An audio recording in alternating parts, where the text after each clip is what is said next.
Ethan gently took off my hearing aids, but the world didn't go quiet the way he wished. He looked at me with deep affection, lips opening and closing as if he were reciting the most beautiful love poem. Our friends were egging him on, faces full of envy, holding up cardboard that said he was proposing to me with poetry. I cooperated with a shy, moved smile, but inside I went cold. None of them knew my hearing was restored last week, so I heard with absolute clarity that what Ethan was mouthing wasn't a poem at all. It was exactly what you all were saying. If he knew I was just being made to recite a punishment rhyme, would he cry? A wave of suppressed laughter broke around us. Ethan's friends, the ones who used to fuss over me and praise me as kind and sensible, now looked at me with a blend of pity and ridicule. They thought I lived in a soundless world, a pitiful toy in Ethan's hands. The curve at his mouth grew wider, smugness bright in his eyes. He lifted his hand and, with the pat of his fingertip, softly stroked my cheek, so gentle it could press water from a petal. But his words were laced with poison. You really are my good girl. Without you, deaf and dumb as my stepping stone, how could I have won that design gold 3 years ago and become the youngest project director at the company? Look at you, your eyes are red with emotion. Did you think I was going to propose? Don't dream. How could I marry a cripple? Behind him, Jenny, the woman who always claimed to be my best friend, laughed until she shook. She picked up her phone to record us and, exaggerating her mouth shapes, said to Ethan, "Ethan, you're awful. Careful, if Lauren ever finds out the truth, she'll kill you." Ethan sneered. She'll never know in this lifetime. The doctors handed down a death sentence, permanent nerve damage, unless there's a miracle. I lowered my lashes, letting the long fringe hide the surge of ice and hatred in my eyes. The miracle has already happened, and you're about to face my judgment. 3 years ago, I shoved Ethan out of the path of a runaway truck and took a brutal blow to the head. From then on, I fell into a world without sound. Ethan doted on me in every possible way, and everyone said I'd turned misfortune into a blessing and found an exceptional man. He would help me put on my hearing aids every day and murmur, "Lauren, I want my voice to be heard by you alone." On dates, he would suddenly take off my hearing aids, and, in that world he imagined belonged just to the two of us, he would tell me, "I love you," again and again. I once thought that was the most unique romance in the world. Now I know it was my private execution ground. It felt like an invisible hand clenched my heart so tightly I could hardly breathe. But I knew this wasn't the time to collapse.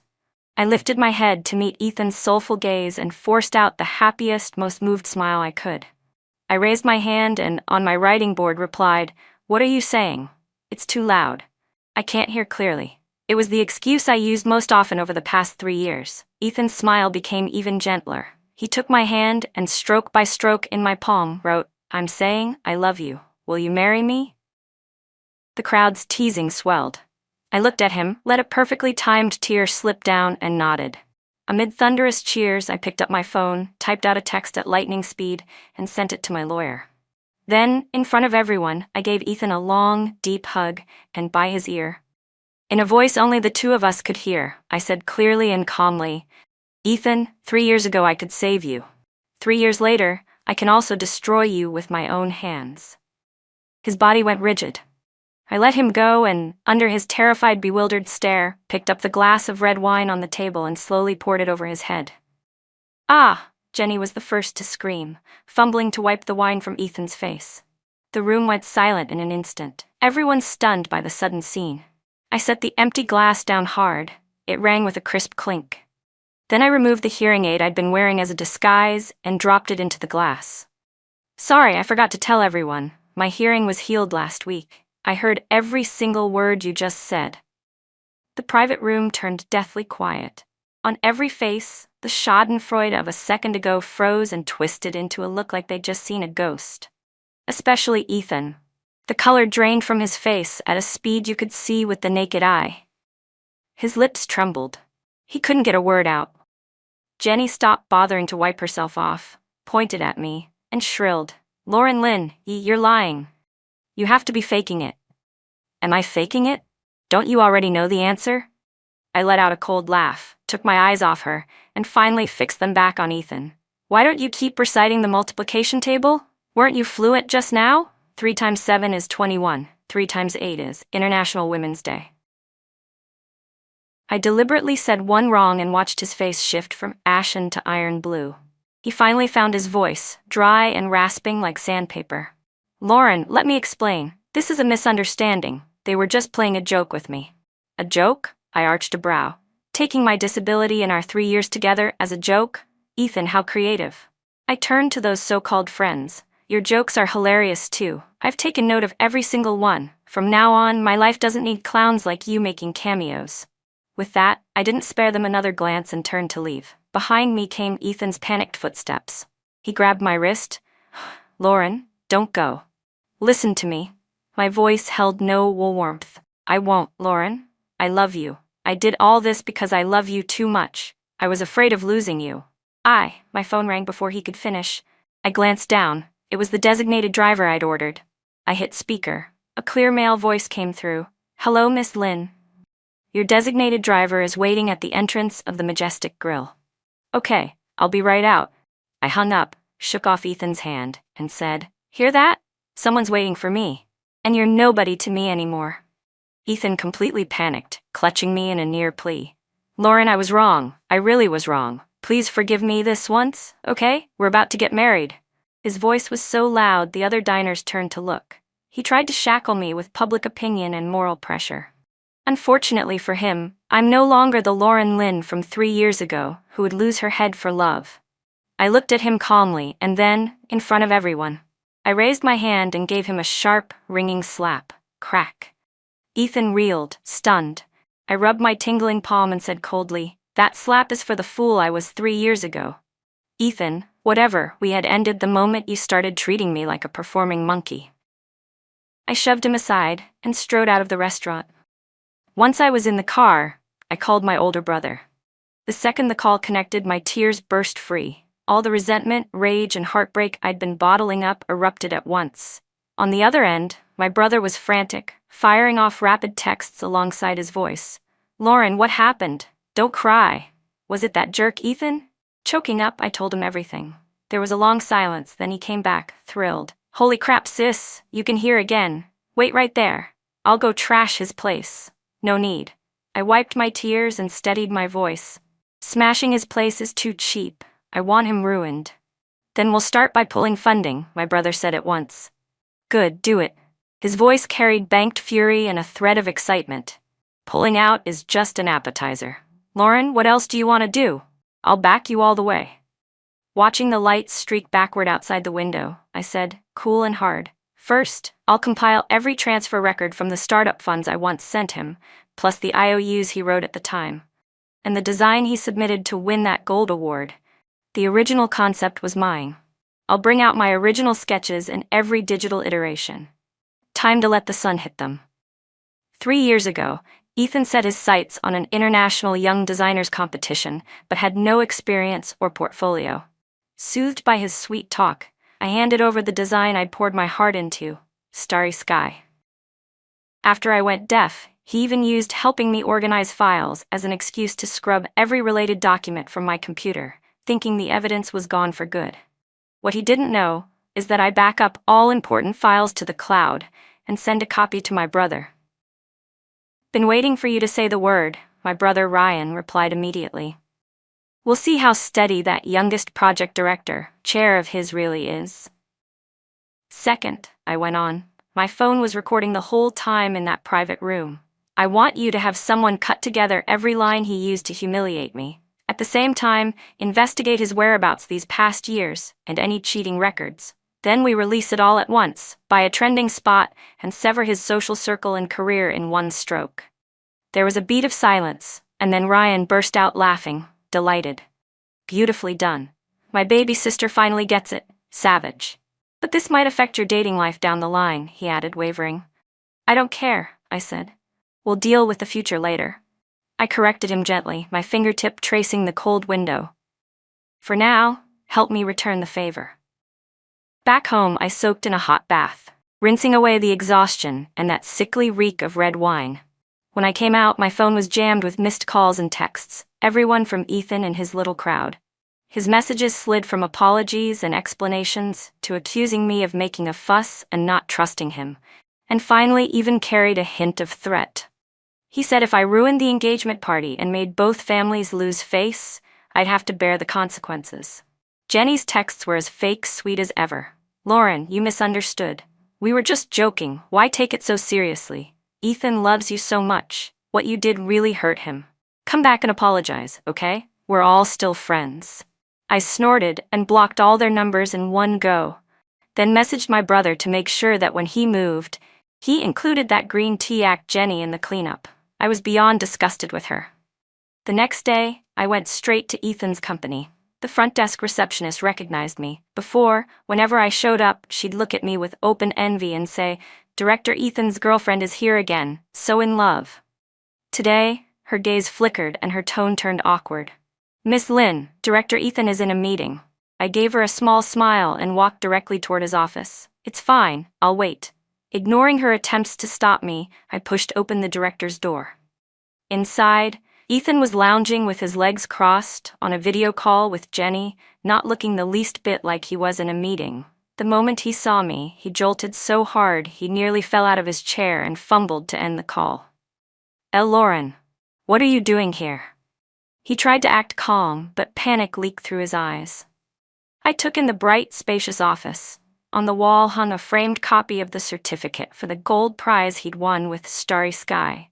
"I came to see how impressive the office is that my deaf-and stepping stone earned you," I said evenly as I sat on the sofa. Ethan's face went white. He hurried over and lowered his voice. "Lauren, this is my company. Whatever it is, let's talk at home." "At home?" I lifted my eyes to him. "Home? Yours? So you can keep having me recite the multiplication table?" He flushed with embarrassment but didn't dare raise his voice for fear people outside would hear. "Lauren Lynn, what do you want?" "Nothing complicated." I took a flash drive from my bag and placed it lightly on the coffee table, returning this to where it belongs. Ethan's gaze snapped to the drive, wary. "What is it?" "The detailed records of the startup funds you took from me," I said, pausing to savor his growing tension, "and the entire Starry Sky series, from concept sketches to final drafts, every design process file. Oh, and the audio of your proposal to me." Ethan flinched, like he'd been struck by lightning, stumbling back a step to stare at me in disbelief. "When did you?" "While you were baring your soul and reciting love poems," I said. I stood and walked to the honor wall, fingertips brushing the gold award certificate. "Tell me, Ethan, if the competition committee found out their gold winner not only stole the work but had such rotten character, what do you think they'd do?" "No, Lauren, you can't do that." He finally broke, lunging to grab me. I slipped aside. "I was wrong. I know I was wrong. I'll do whatever you want. We'll get married right away. I'll put the house in your name. I'll treat you right from now on." More empty promises. Looking at his face twisted with fear, I felt nothing but deep pity. "Marry you?" "Ethan," I gave a faint laugh, "you were out the moment you trampled on my heart. As for these audio files, they'll be a little lesson just for you." I took out my phone and played a clip from last night's recording. If he knew I was just being made to recite the multiplication table as punishment, would he cry? "Without you, deaf and dumb as my stepping stone, how could I have won that design gold 3 years ago? How could I ever marry a cripple?" The words rang crystal clear through the office. Ethan's face turned the color of ashes. It was like someone had pulled the bones out of him, and he crumpled to the floor. I didn't spare him another glance and turned for the door. "Lauren, please, don't ruin him. You'll ruin me," he cried, crawling after me. I opened the door. A cluster of employees was already outside, ears straining. I looked back at him and at all of them and said clear enough for everyone to hear, "Director Ethan, I'm not destroying you. You destroyed yourself." Then I strode away, leaving a dead silence behind me and a storm about to break. My brother moved faster than I expected. I had barely stepped out of the office building when a news alert popped onto my phone. Breaking: rising designer Ethan S. accused of plagiarizing his girlfriend's design to win an international gold award. Exclusive audio released. Edge Design's project director Ethan S. persona collapses. Long-term abuse of hearing-impaired girlfriend exposed. Ethan S. faces divestment. Company announces suspension pending investigation. Right on its heels, my attorney called to tell me we had formally filed suit against Ethan for fraud and copyright infringement, demanding the return of all startup funds and compensation for losses. I'd already labeled the evidence on that flash drive and sent it to the competition committee's inbox. Watching public opinion explode online, page after page ripping Ethan to shreds, I felt little satisfaction, only a chill tightening in my chest. This was just the beginning. What Ethan owed me was far more than this. And there was still the bestie who'd been fanning the flames at his side all along, Jenny. My gaze fell on a freshly arrived text from her, trying to wash her hands of it. No rush. One at a time. None of you are getting away. Jenny's message dripped with sincerity, as if she hadn't been the loudest laugh in that private room, the one busy recording. Lauren, I know you're angry and hurting, but you really misunderstood me and Ethan. It was his friends egging him on, and he couldn't back down, so he made that over-the-line joke. I've always been on your side. Don't you remember how I've stayed with you these 3 years? Can we meet? Let me explain face to face. Reading it, I could practically see her feigned panic while she calculated how to study me or fish for information. I replied with 2 words, sure thing. We set the place as a cafe we often went to. When I arrived, Jenny was already there. Eyes red like she'd been crying. She stood at once, trying to hug me. I sidestepped without making a scene. Lauren, you finally agreed to see me. She sniffed, her voice catching. You have no idea how worried I've been these past 2 days. I sat down, ordered an iced Americano, and watched her perform. That night was terrifying. I was petrified. Ethan, he's just not human. She launched into a righteous tirade, pinning everything on someone else and scrubbing Ethan spotless. I really let her have it later, Jenny said. How could she treat you like that? I totally misjudged her. Really? I stirred the ice in my coffee, because what I remember hearing was you saying, Ethan, you're terrible. Careful, if Lauren finds out the truth, she'll kill you. Sounds like you already knew the truth and thought it was funny. Jenny's face went pale, then snapped back to composed. She reached for my hand. I drew mine away. I was being sarcastic, she insisted. Lauren, I was warning him it wasn't okay. How can you twist my meaning? Her eyes shimmered, tears on cue. After all these years as best friends, don't you trust me? I smiled. You mean the best friend who cuddled my boyfriend behind my back, went on secret dates, and laughed at me together while I was deaf? Jenny's eyes flew wide, the color draining from her cheeks. What are you talking about? Need me to jog your memory? Last October, Blue Bay Hotel lobby, New Year's Day, West Hills Hot Springs, and last month in the car downstairs at Ethan's place. With each time and place I named, her face blanched a shade lighter. My brother found it all last night. This so-called best friend had mocked my disability while sneaking around with Ethan. They were both there when the accident happened and knew exactly why I was hurt, yet they broke my bottom line again and again. Jenny finally panicked, lips trembling. You were spying on us? You knew all along? Not as long as you two spied on me and toyed with me for 3 full years, I said, cool as ice. You praised Ethan to my face, urged me to trust him, even pushed me to hand over my designs while you were already in bed with him. Watching me spin like a fool, did that feel like an achievement? And no, that's not how it was, she protested, but her voice was shaking. Whether it was or wasn't doesn't matter anymore, I said. I'll be telling your boyfriend you've been cheating with Ethan. Good luck. Jenny's boyfriend, Leon Liang, is a rich heir who's done 3 stints in jail. He drinks, his moods are volatile, his hands are quick, and he can't stomach betrayal. The last time he went in was for beating his ex nearly to death after catching her in the act.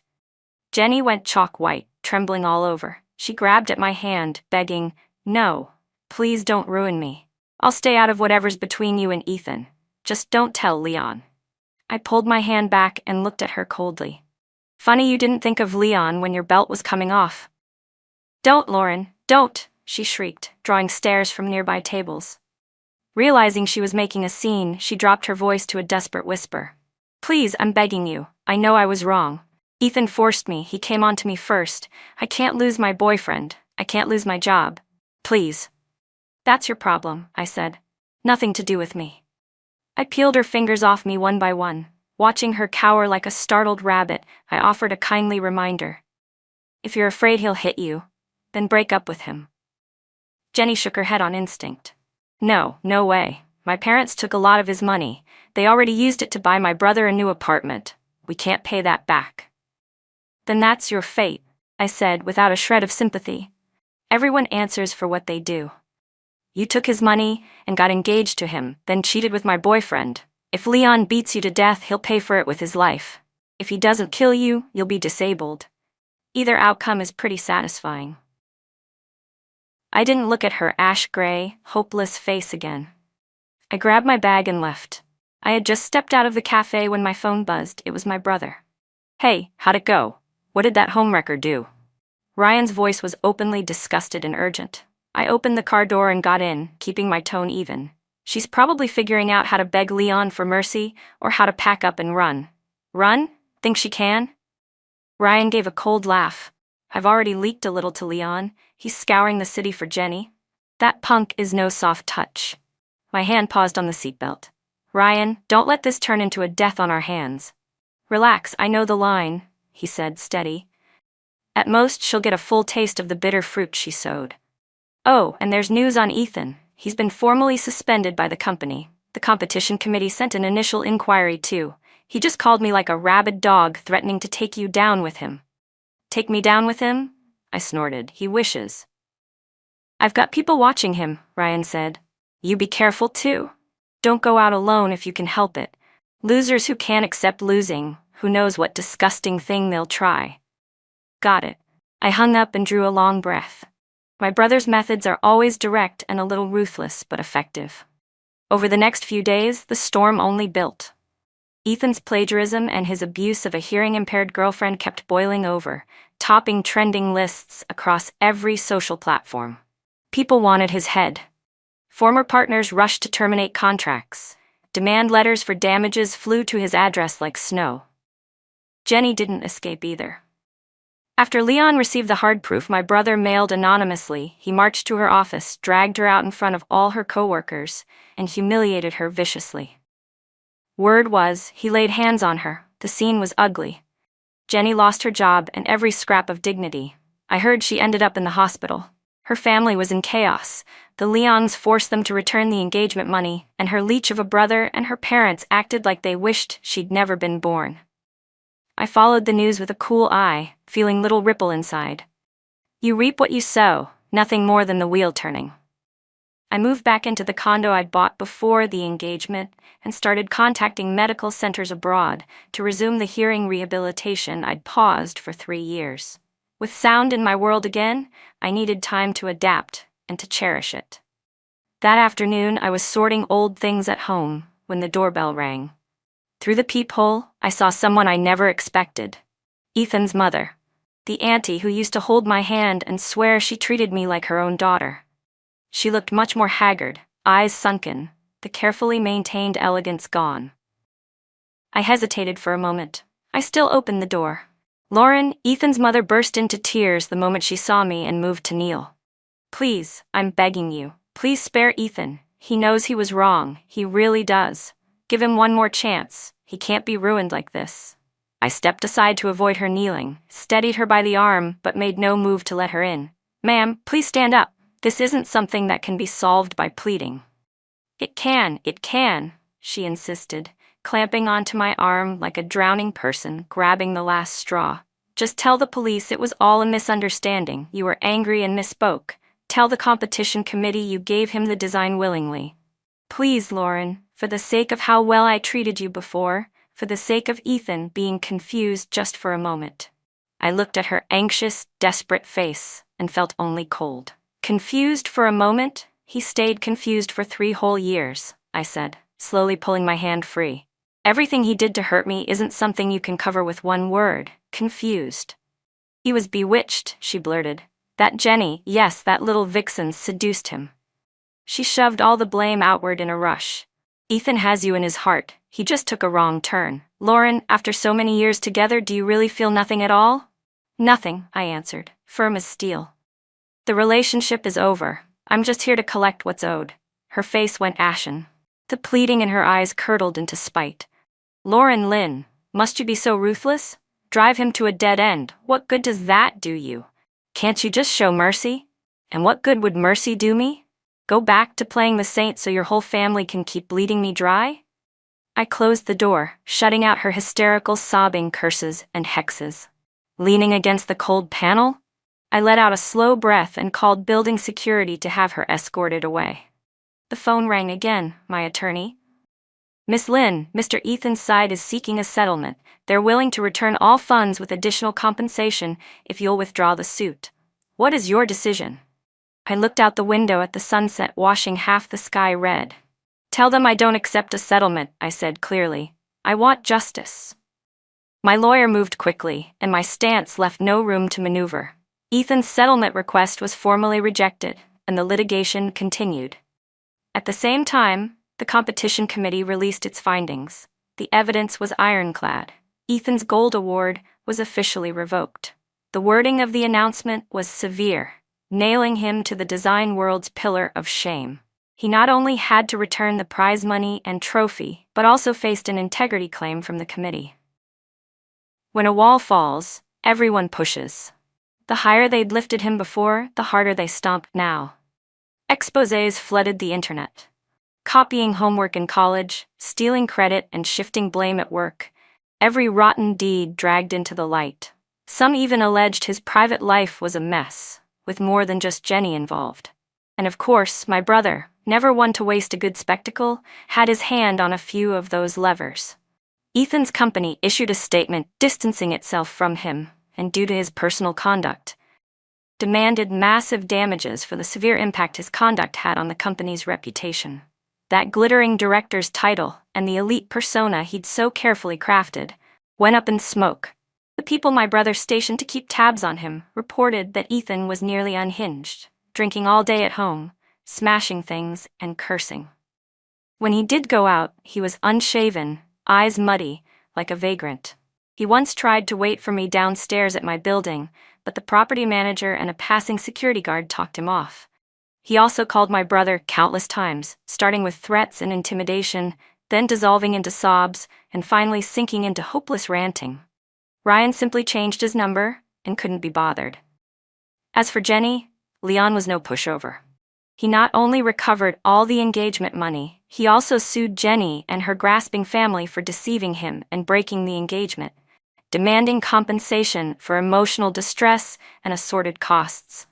Jenny couldn't even rest in the hospital. Her brother's new condo was on the verge of being seized and auctioned, and her parents came daily to howl, scold, and beat at her, calling her a jinx and a money pit.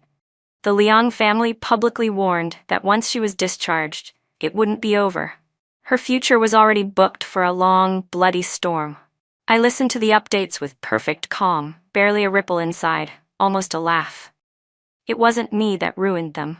It was the poisonous seeds they planted themselves finally bearing their own bitter fruit. All I did was tip the first domino. The court date arrived. Dressed in a sharp black suit with careful makeup, I walked into the courtroom composed, flanked by my brother and our attorney. Ethan was there too, in the defendant's seat. In just a short time, he looked like a different man, gaunt, hollow-eyed. Those eyes that once pretended such tenderness now held only panic and despair. He didn't dare meet my gaze. Beside him sat a lawyer just as ashen and his mother, who seemed to have aged 10 years overnight. There was no suspense to the proceedings. Our evidentiary chain was complete and crystal clear. Transfer records, IOUs, original design drafts, and every process file, plus that lethal recording. Each piece landed like a hammer blow, smashing Ethan's last sliver of wishful thinking. His counsel tried to argue the money was a romantic gift, not a loan, and to challenge the recording's admissibility, but, in the face of ironclad proof, the defenses were paper-thin. The judge delivered the verdict in open court. Ethan must, within the specified period, repay my startup funds in full with interest and pay substantial damages for copyright infringement. His fraud would be prosecuted separately, and prison was now a very real possibility. At the crack of the gavel, Ethan's head snapped up. Bloodshot eyes locked on me, lips trembling as if to speak, but not a single word came out, only ragged breaths and complete collapse. His mother burst into wails, lunging to beg me, but the bailiffs held her back. Expressionless, I rose, smoothed my jacket, and didn't waste them even a glance. Outside the courthouse, the sunlight was harsh. I narrowed my eyes and drew a long breath of free air. Feel good? Ryan slung an arm over my shoulders, grinning. Not bad, I said, the corner of my mouth lifting. It's just a little loud. With sound back in my world, things can feel noisy sometimes. But in that noise, there's no longer the nauseating lies and schemes. Later, I heard Ethan sold his car and the mortgaged condo just to scrape together the money to compensate me. He could no longer find footing in the design world. Burdened with heavy debt and an indelible stain on his name, he slunk off to some small city to eke out a living. His mother couldn't withstand the blow and fell ill. Bedridden. Jenny lost the lawsuit against Leon's family and had to pay until her family was cleaned out. After she was discharged from the hospital, she seemed genuinely afraid of Leon's retaliation and vanished from everyone's sight. Some said she went south to work in a factory. Others said she married an older man from out of town. Either way, it was miserable, and she disappeared without a trace.